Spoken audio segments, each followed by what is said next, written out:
sommes en direct sur Job Teaser. Alors Back to School, c'est un live de 30 minutes durant lesquels c'est vous, jeunes talents, qui pourrez échanger avec vos potentiels futurs recruteurs qui sont présents avec nous aujourd'hui pour vous présenter leur entreprise, répondre à toutes vos questions en toute transparence, mais surtout vous présenter leurs offres d'emploi. Et aujourd'hui, je reçois Steph, le leader européen de la logistique sous température dirigée dans les domaines du transport et des produits alimentaires. Mais Steph, c'est aussi 18 000 collaborateurs dans 7 pays qui acheminent les produits des acteurs de l'agroalimentaire, de la distribution ou encore de la restauration hors domicile. Et aujourd'hui, ils sont présents avec nous, mais surtout pour vous, afin de vous présenter leur Graduate Programme. Alors, comment intégrer ce programme? Quels sont les prérequis et vers quel poste ce Graduate Programme va-t-il vous permettre d'accéder? Eh bien, nous allons répondre à toutes vos questions grâce à nos deux intervenants du jour. Et aujourd'hui, j'ai le plaisir de recevoir Renaud Bouet, directeur des ressources humaines de Steph Transport. Bonjour Renaud. Bonjour. Merci à toi d'être présent aujourd'hui. Merci à toi. Mais également Gwendoline Pesard, responsable d'exploitation sur le site de Fuso. Bonjour Gwendoline. Bonjour Louisa. Merci à toi également d'être présente aujourd'hui. Alors ensemble, on va répondre aux questions des étudiants. Mais avant toute chose, il faut qu'on en apprenne davantage sur Steph. Et c'est ce qu'on va voir grâce à notre première rubrique, au tableau.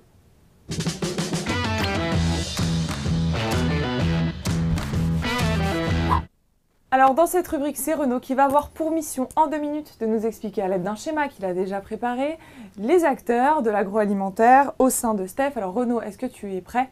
Et moi je t'invite à me rejoindre. C'est parti. C'est parti. Je te donne ça. C'est à Merci toi de jouer. beaucoup. Alors Steph. Steph est au centre, en fait, au cœur du monde alimentaire. Donc en fait, Steph va intervenir pour les industries agroalimentaires. Alors, on ne le reconnaît pas bien, mais ça, c'est pour la GMS. Et puis, pour la RHD, la restauration hors domicile, hors foyer. Et donc, tout ça transite par nos entrepôts, par nos camions, vous en avez un au-dessus, à destination des consommateurs européens. Alors, on l'a évoqué, hein, c'est 18 000 collaborateurs, c'est 240, on va dire, entrepôts. C'est aussi, alors, a priori, j'ai de la couleur. En fait, des températures qui vont, aller, ce qu'on va appeler le frais ou le tempéré, de 0 à 4 degrés, et puis le surgelé jusqu'à moins 25 degrés. Voilà, et tout ça va dans vos réfrigérateurs, puisqu'on estime environ que un quart des produits aujourd'hui que vous retrouvez dans vos réfrigérateurs transitent par Steph, soit par les camions, soit par les entrepôts. Un petit dernier mot, c'est aujourd'hui environ 2000 recrutements. Alors sur des jeunes diplômés, on va en parler, mais tous les personnels de production, qu'ils soient conducteurs, ouvriers de manutention, caristes, etc. Voilà. Parfait, merci Renaud. On peut Merci. dire challenge réussi. Je laisse déposer les craies, je t'invite à te rasseoir. On va revenir sur ton schéma qui nous paraît bien clair, au moins on a les bases. On va pouvoir discuter ensemble. Alors pour reposer un petit peu les bases de ce pourquoi vous êtes ici aujourd'hui, c'est que vous êtes à la recherche d'étudiants en Bac+4, Bac+5 qui sortent d'écoles de commerce, d'ingénieurs ou encore d'université et qui veulent intégrer votre Graduate Programme. Autrement dit, qui veulent avoir des responsabilités. C'est ça. Est-ce que vous pouvez nous en dire plus sur ce Graduate Programme et sur ces offres qui sont ouvertes? Oui, effectivement, donc on cherche des jeunes diplômés, le but étant d'avoir ce qu'on va appeler des managers à notre image, puisque c'est un métier, c'est pas un métier qui est facile, c'est un métier avec de la gestion du flux tendu, donc c'est pas un métier, c'est un métier technique, mais c'est également un métier de manager, puisqu'on manage beaucoup de personnel en fait. On est sur des centres de production, avec des conducteurs, avec des agents de quai, on l'a évoqué tout à l'heure. Donc il faut à la fois être technique, il faut à la fois être manager, et pour ça il faut connaître un peu l'environnement. Donc on intègre des jeunes diplômés qui sortent d'école, et l'idée étant de les former pendant 24 mois au métier de la production, ce qui est le transport et la logistique, pour les mettre ensuite en situation, et à terme prendre des postes de manager, de directeur de filiale, de patron d'exploitation.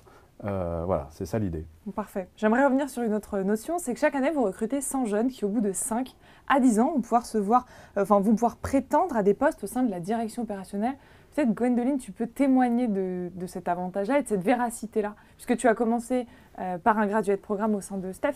C'est ça. Donc j'ai commencé même en alternance en fait. D'accord. Lors de ma dernière année de master, j'ai pu faire un alternance chez Steph. C'est comme ça que j'ai découvert le groupe. Ensuite, on m'a fait confiance et on m'a proposé le graduate programme, donc sur 2 ans. Avec une première année, enfin pour ma part en tout cas, dans mon parcours, première année très tournée sur le management. Donc j'étais dans une équipe d'à peu près 50 personnes. On était 3 managers pour 50 personnes. Et avec des petits projets en parallèle, justement à mener sur de la qualité, de la sécurité, etc. Et lors de la 2e année, j'ai eu l'occasion et la chance, je dirais, de pouvoir participer à un projet un peu plus gros, qui est le déménagement de mon entrepôt. Donc là, on m'a confié vraiment en toute autonomie une partie du projet. Donc l'idée, c'était de construire avec les équipes comment on allait implanter nos circuits de palettisation, de préparation, etc. etc. Donc il y avait vraiment une gestion du changement, des groupes de travail, avec une dimension humaine assez forte, qui était très très intéressante. Et en janvier, tu passes directrice d'exploitation sur une plateforme qui va ouvrir à partir de janvier dans le sud-est. Donc pour de la grande distribution, avec ouverture de site, 110 personnes à peu près. Donc on est en plein dans les recrutements actuellement justement. Donc, ce qui permet de témoigner que l'évolution est possible au sein de Steph. Alors lorsqu'il rentre en graduate programme, l'objectif c'est qu'il reste au sein du groupe, c'est ça, donc les évolutions.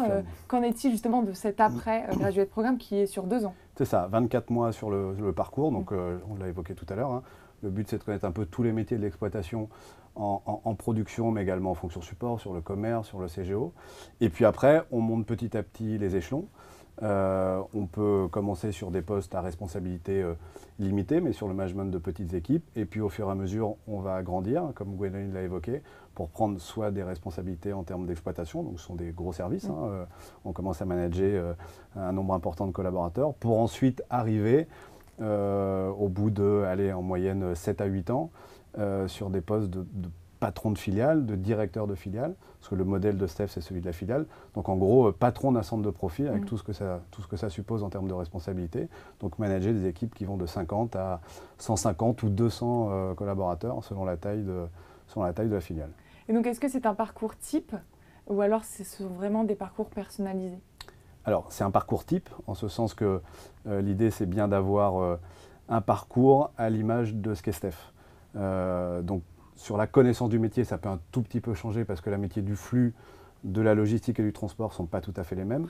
Mais le reste, c'est sensiblement la même chose. Donc, ça va être un parcours type.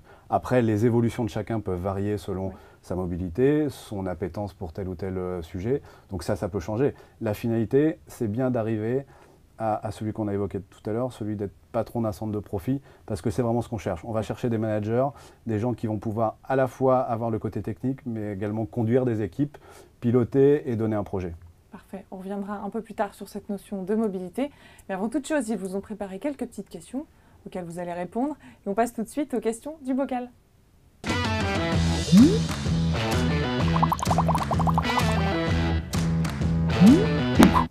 Alors, Gwendoline et Renaud, devant vous, vous avez 3 bocaux.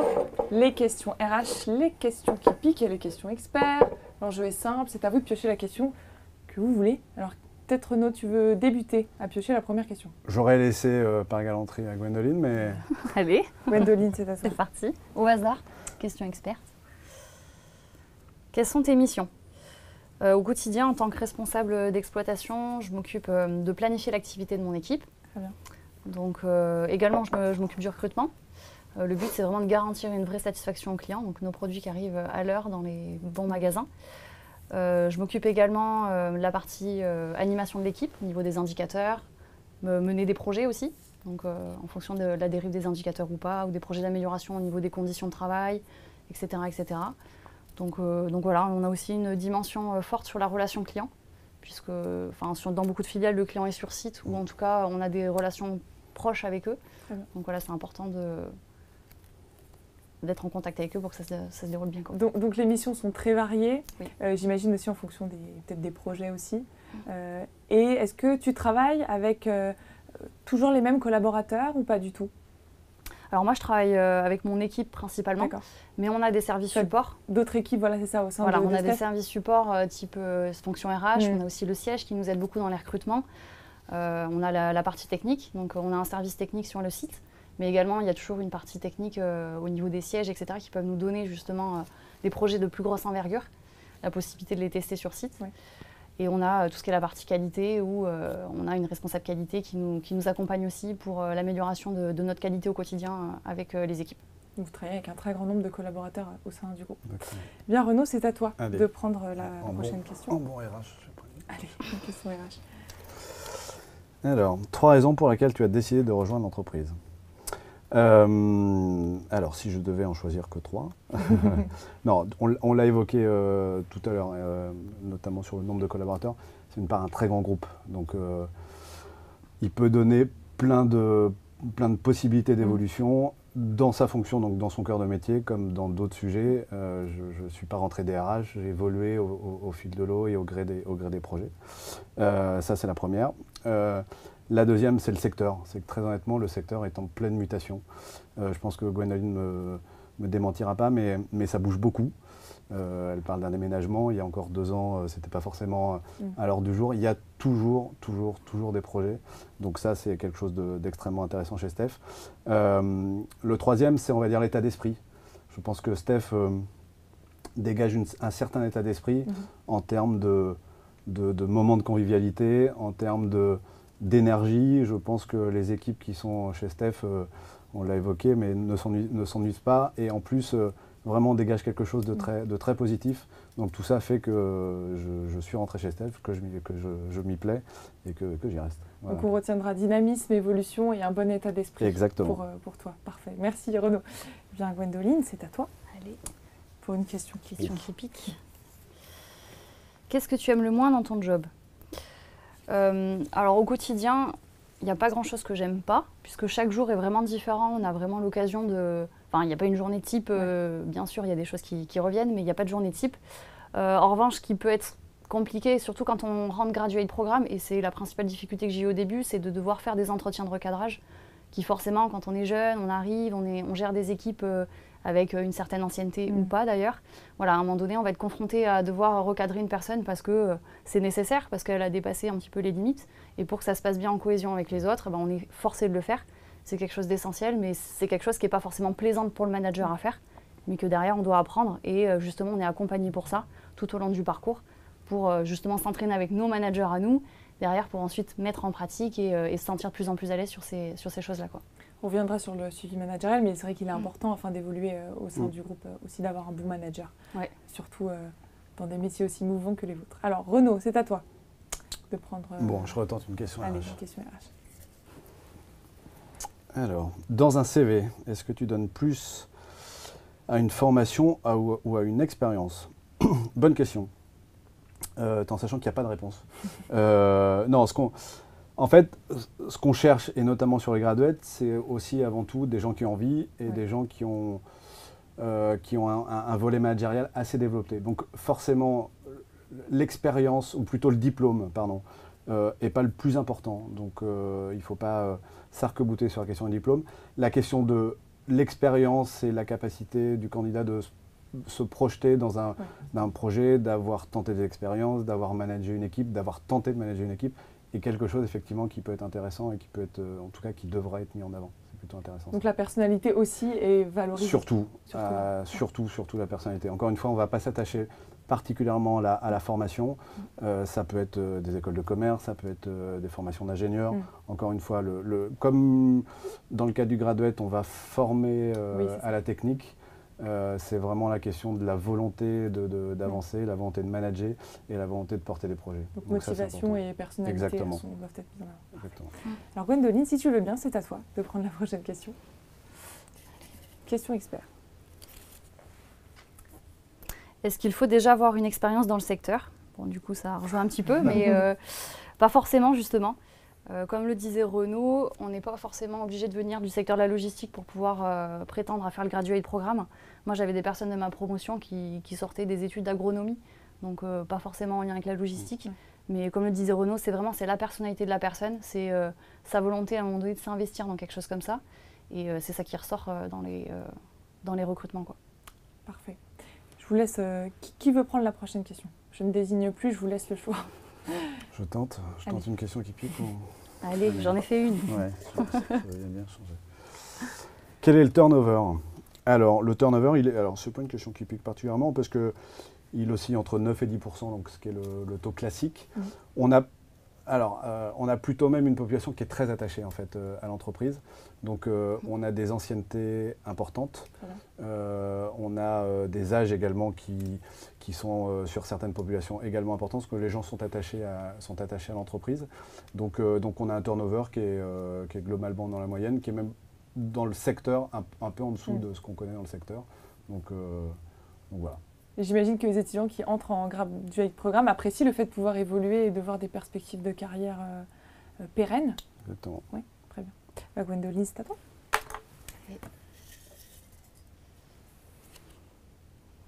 Quel est ton pire souvenir? Mon pire souvenir. Alors, j'ai pas vraiment de pire souvenir à proprement parler.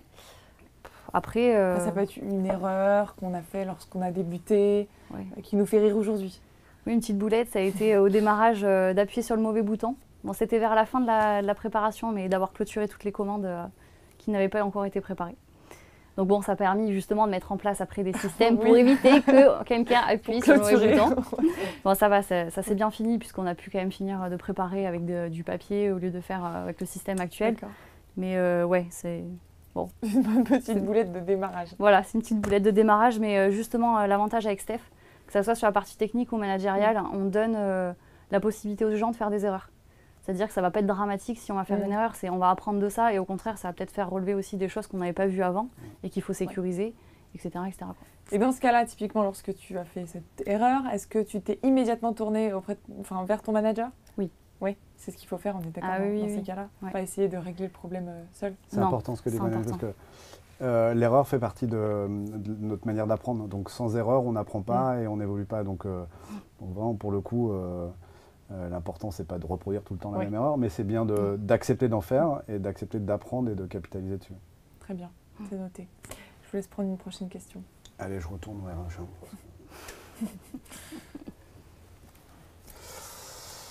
Êtes-vous présent sur les forums pour qu'on vous rencontre? Oui, bien sûr. On est effectivement présent sur les forums, donc on essaye d'être présent pour évoquer le graduate programme, d'aller présenter l'entreprise, présenter le groupe. On est présent dans les chats, on est présent parfois sur Internet, on est présent effectivement dans les forums classiques.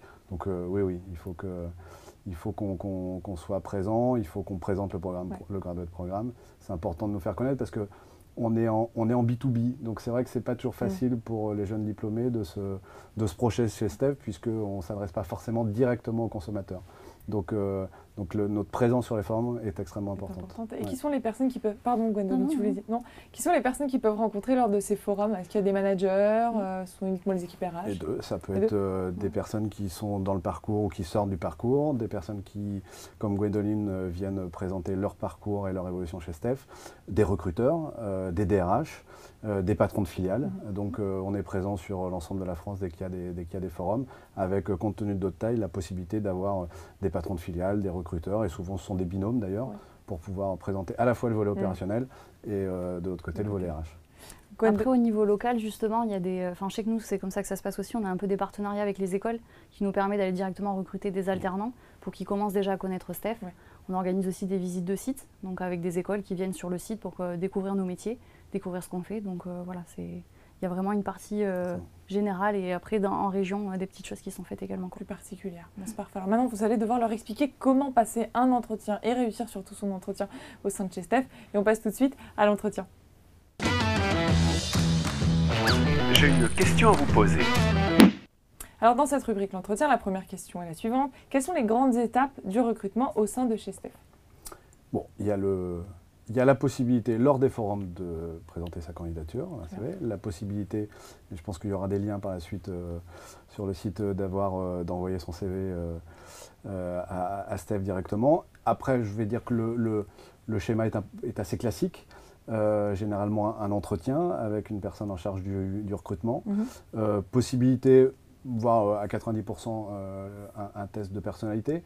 L'idée c'est bien d'aller voir, de vérifier l'adéquation entre ce qu'on a évoqué tout à l'heure, la capacité du candidat à se projeter sur un volet managérial, même si c'est pas On n'a pas la science infuse, hein, mais ça va donner quelques idées. Je l'ai évoqué, un entretien avec une personne de la fonction RH, et puis un entretien avec un opérationnel, un patron de filiale, un patron d'exploitation, pour là aussi rentrer un peu plus dans la technique, de présenter la filiale, l'environnement dans lequel il pourra évoluer, et puis après, si tout se passe bien et que tout le monde est d'accord, la possibilité d'intégrer Steph. Combien de temps prennent ces phases de recrutement sur la durée? C'est très variable, mais si on veut mener un process de bout en bout, un mois et demi, enfin un mois maxi quand même, histoire d'avoir une vision définitive de la capacité d'intégrer le jeune. Très bien. Entre la réception du CV, l'entretien avec la fonction RH qui peut se faire également en Skype, le test de personnalité et puis l'entretien avec l'opérationnel. Très bien. Alors admettons que le jeune talent ait été accepté au sein de Steph. Comment se passe son intégration? Un premier jour type par exemple? Bien, j'imagine.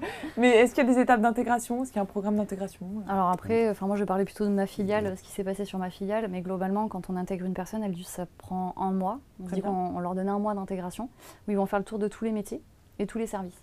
Donc l'idée c'est bien, j'apprends à connaître les métiers, mais j'apprends aussi à connaître les gens. Donc dans les différents services, puisque l'esprit site est très important. Donc on n'est pas juste sur une équipe positionnée, on va devoir travailler avec les autres équipes aussi, même si on ne les voit pas souvent. Donc voilà, l'idée c'est vraiment que la personne, elle ait toutes les connaissances et les données pour se sentir bien et créer du lien avec tout le monde. Donc ça c'est la première phase. Et ensuite au niveau de l'intégration, il y a des points réguliers avec son manager, attitré, et la personne sera sur une équipe ou sur un projet, ça dépend des cas. Et après, il y aura des points réguliers avec le manager, tous les mois, en entretien individuel, pour justement développer la personne, qu'elle puisse prendre le temps d'avancer à son rythme aussi. Donc là, c'est plutôt personnalisé. Donc malgré qu'il y a un tronc commun, et nous, on a très bien conscience de où on doit amener nos jeunes, derrière, chaque mois, en tout cas, on lui donne des objectifs pour qu'à son rythme, il puisse augmenter, évoluer, que ce soit sur le volet managérial, le volet technique, voilà. Donc un réel suivi personnalisé. Est-ce qu'il peut aussi demander avoir accès à des formations? Est-ce qu'il y a des formations qui sont imposées? Alors, il y aura des formations qui seront imposées parce que on l'a évoqué tout à l'heure, c'est la technicité aussi qui va être importante dans le parcours. Et après, en tout état de cause, même après le parcours, il y a un volet formation extrêmement important chez STEPH. D'une part, parce que le métier bouge beaucoup, donc ça va être de la formation à la réglementation, aux outils. Donc ça, c'est très très présent chez STEPH. Et en tout état de cause, dans les 24 mois, il y a de la formation, parce que c'est le principe même du parcours. C'est de se former à la fois sur le terrain, à la fois sur du e-learning, et puis à la fois sur de la formation un peu plus classique en présentiel. Mais vraiment, les 24 mois sont un mixte de terrain et de formation. Pour ne pas perdre le fil et s'adapter en fait à chaque étape. Comment fidélisez-vous réellement les jeunes talents qui intègrent Steph? Alors comment on les fidélise? Ça va partir du principe qu'il faut les nourrir. C'est-à-dire qu'une personne qui intègre Steph, notamment dans le graduate programme, il faut avancer avec elle à son rythme, mais il faut aussi faire en sorte qu'elle se plaît chez nous. Donc comme disait Renaud tout à l'heure, il y a des personnes qui seront peut-être un peu plus portées sur du projet, des personnes plus portées sur de l'opérationnel pur et dur. Voilà. Donc on s'adapte à la personne et derrière on lui propose justement, grâce à la mobilité, un poste qui lui convient et qu'elle désire au bout des 2 ans. Donc là tu évoques la mobilité interne, mais vous êtes présent dans 7 pays, pour les citer: France, Italie, Espagne, Portugal, Belgique, Pays-Bas. Mais j'en ai aussi oublié un. Suisse, merci Renaud. Est-ce qu'ils peuvent demander à travailler d'un pays à un autre? Et comment ça se passe? Alors je pense que tu pourras mieux répondre que moi. Oui, Renaud. Oui, effectivement. Donc on développe ce qu'on va appeler un programme Erasmus, classiquement, c'est-à-dire la possibilité d'envoyer des jeunes diplômés se former dans un autre pays, et puis potentiellement de revenir pour ensuite exercer son métier en France, ou selon le projet de pouvoir rester dans le pays d'accueil. Et inversement, on peut également, on le développe également, d'avoir des jeunes diplômés qui ont été recrutés en Espagne ou en Italie, de les former également en France et potentiellement soit de rester en France, soit de revenir dans leur pays d'origine. Et puis, il y a également un gros volet de mobilité franco-française, puisque l'essentiel des sites et l'essentiel des filiales sont en France, avec un maillage sur toute la France. Donc, il y a aussi la possibilité de bouger, certes, d'un pays à un autre, mais également de bouger en France et d'aller d'un site à un autre, puisqu'on est présent dans l'ensemble des régions. Donc, ils peuvent déjà démarrer un graduate programme en Espagne, par exemple? Oui. Alors, il y aura une petite partie d'immersion en France, ne serait-ce que pour connaître le métier et effectivement, au bout de 6 mois, la possibilité de partir en Espagne, de partir en Italie ou dans un autre pays pour s'immerger dans une autre culture et potentiellement prendre un projet qui intéresse le pays dans lequel on l'enverrait. Voilà. Parfait. J'ai une autre question importante, c'est l'environnement de travail. Qu'en est-il du bien-être des collaborateurs? Qu'est-ce qui est mis en place chez Steph? Alors, Qui veut? Moi, je vais parler plus de la partie site, puisqu'il y a Ouais. des choses qui sont faites au niveau groupe, donc avec des accords d'entreprise assez forts et importants. Donc je pense que Renaud pourra revenir sur ça après. Au niveau des sites, donc on fait en termes de conditions de travail, on a des robots par exemple pour aider et supprimer des tâches qui sont contraignantes physiquement pour les personnes. Après, on fait des journées un peu particulières, donc des journées sur la sécurité par exemple, sur le handicap. On fait la semaine de la qualité par exemple sur mon site grâce à notre client qui contribue beaucoup. Donc voilà, l'idée c'est d'avoir ces moments justement où on se retrouve un petit peu tous ensemble dans un autre contexte et qu'on puisse pas juste être dans le travail, mais qu'on puisse partager d'autres choses autour en fait. Donc voilà. Parfait, ça c'était pour ta partie. Oui. Renaud, peut-être tu veux apporter d'autres éléments? Oui, dans la qualité de vie au travail, il y a plein d'éléments. Il y a effectivement la question de la santé-sécurité au travail et de dire on est sur des métiers de production, donc on a quand même des gens qui sont sur le quai, on a des gens qui roulent. Oui. Donc c'est extrêmement important de leur donner un environnement sécurisé, que ce soit sur les matériels qu'on leur met à disposition, comme tout simplement les process qui leur permettent de travailler en sécurité. Donc c'est un sujet sur lequel on a beaucoup travaillé, sur lequel on a encore beaucoup à travailler, mais ça nous anime vraiment et véritablement, Gwendoline le sait, ça nous anime vraiment, vraiment tous les jours. Et puis sur le volet, on va dire, qualité de vie au travail, moi je l'évoquais parce que c'est un des sujets aujourd'hui qui est important également pour les jeunes diplômés, mais comme tous les collaborateurs. C'est aussi un des sujets moi qui me plaît chez Steph, c'est qu'il y a d'une part de la convivialité, donc on l'a évoqué tout à l'heure, mais la possibilité de créer des moments, des journées particulières de santé-sécurité, mais pas que, dans lesquelles les gens vont se retrouver, passer un bon moment. Et puis il y a, on va dire, tout ce qui va faciliter les conditions de travail. On a signé il y a quelque temps un accord qualité de vie au travail dans lequel, par exemple, il y a un accord sur le télétravail. C'est effectivement un sujet sur lequel on a beaucoup parlé, avec la possibilité, selon les fonctions, on ne va pas se mentir, c'est plus compliqué pour les fonctions de production, mais pour des fonctions support, de pouvoir une journée par semaine potentiellement de travailler de chez soi. Tout ça, ça fait partie du package de Steph et ça fait partie de son ADN. Parfait, très bien. Merci à vous deux pour tous ces éléments. Maintenant, Merci. ça va être à votre tour, les étudiants, d'intégrer Steph et on va voir ça avec Pourquoi vous?